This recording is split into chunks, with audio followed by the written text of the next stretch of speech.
is yours. Government is not the solution to our problem. Government is the problem. The Robert Scott Bell Show.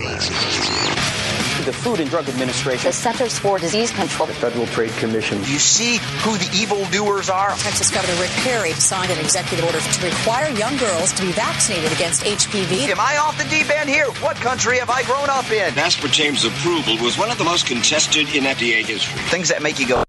But right now I want to go to the phones. We have a caller from Minneapolis. I've been talking about this. More and more people that have been so-called diagnosed with HIV that are rejecting the drug for that or the drugs for it and saying maybe it isn't HIV at all and have lived a long time. In fact, John on the phone from Minneapolis was first given this so-called death sentence with a positive HIV test 23 years ago. And, John, you rejected the drugs. You're alive and well. Yes, I found out in January of 1986 on a Navy entrance exam right after the test first came out in 1985.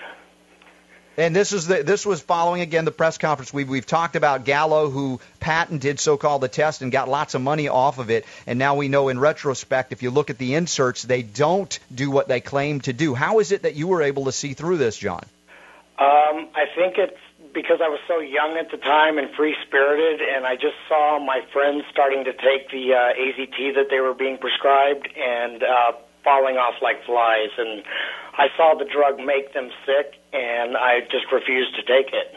Well, kudos to you. It's an acknowledged fact, even among the scientific community or so-called scientific community, although reluctant to admit this, that the preponderance of people that died in the early years of AIDS didn't die of AIDS. They died of the drugs used, like AZT, which was a failed chemotherapeutic agent, too toxic for cancer victims. That's correct. I saw it killing my friends,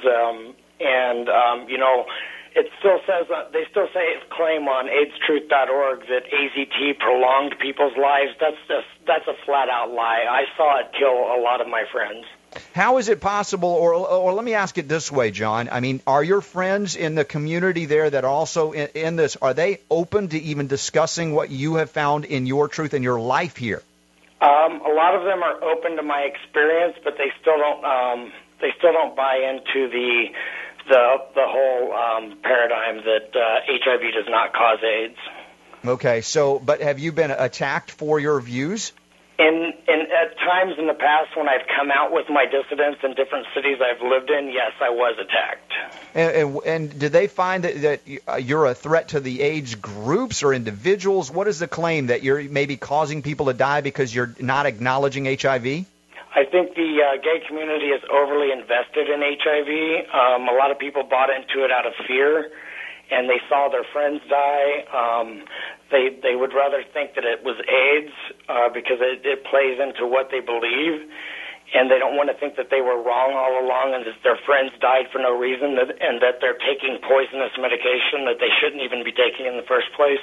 Yeah. If so-called HIV positives are out there are questioning, as you did so long ago now, saying, maybe this isn't a drug deficiency disease, maybe I need to get healthy, live a better lifestyle or whatever, is there a way people could reach you? Maybe they want to talk and question your experience? Yes. There's a local gentleman that just contacted me the other day telling me his story, and I'm still kind of trying to talk to him about it. I can't really give anyone advice.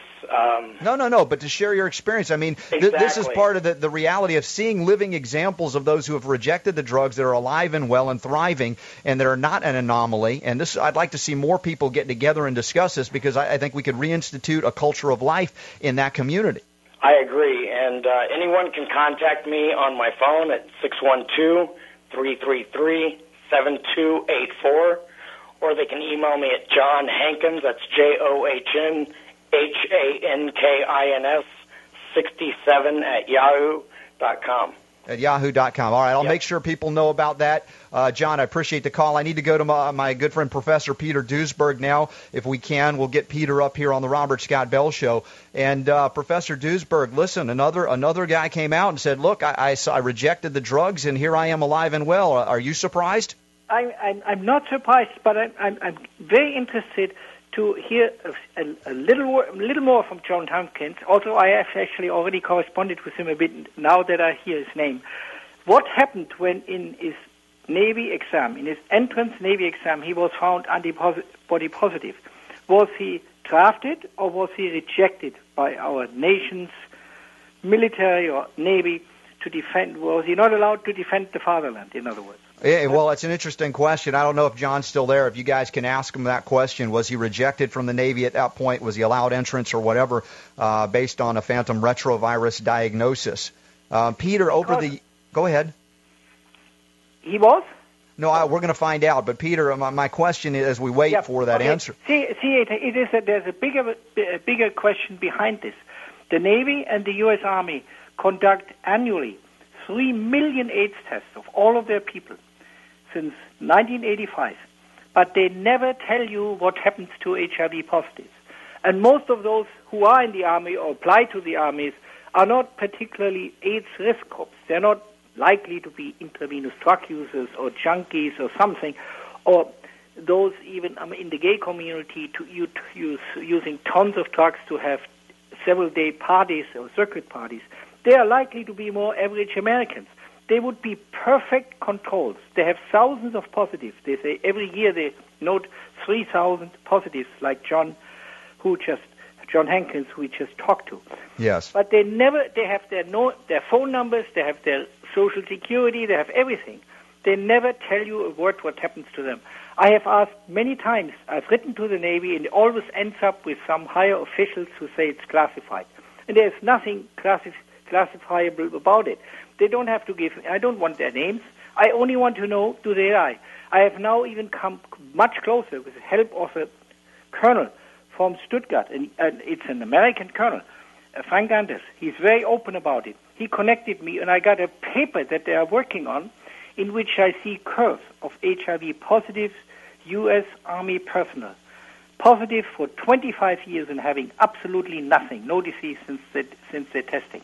And you want to give me the details, and they haven't published the paper. Peter, this is something that is so basic. You would say, how can we learn about this disease without looking at people that so-called tested positive yet did not do drugs and that are alive 23, 24, 22, 20 years later? When we come back from this break, more with Professor Peter Duesberg on the Robert Scott Bell Radio Show. Also, we'll have Dr. Jonas Moses will be joining us as well, Dr. David Raznick. If you have a question on this hot topic, very important topic to cover at 800-449-TALK, 800-449-8255. Say thanks to my sponsors, Nordic Naturals and HempUSA.org. We'll be right back.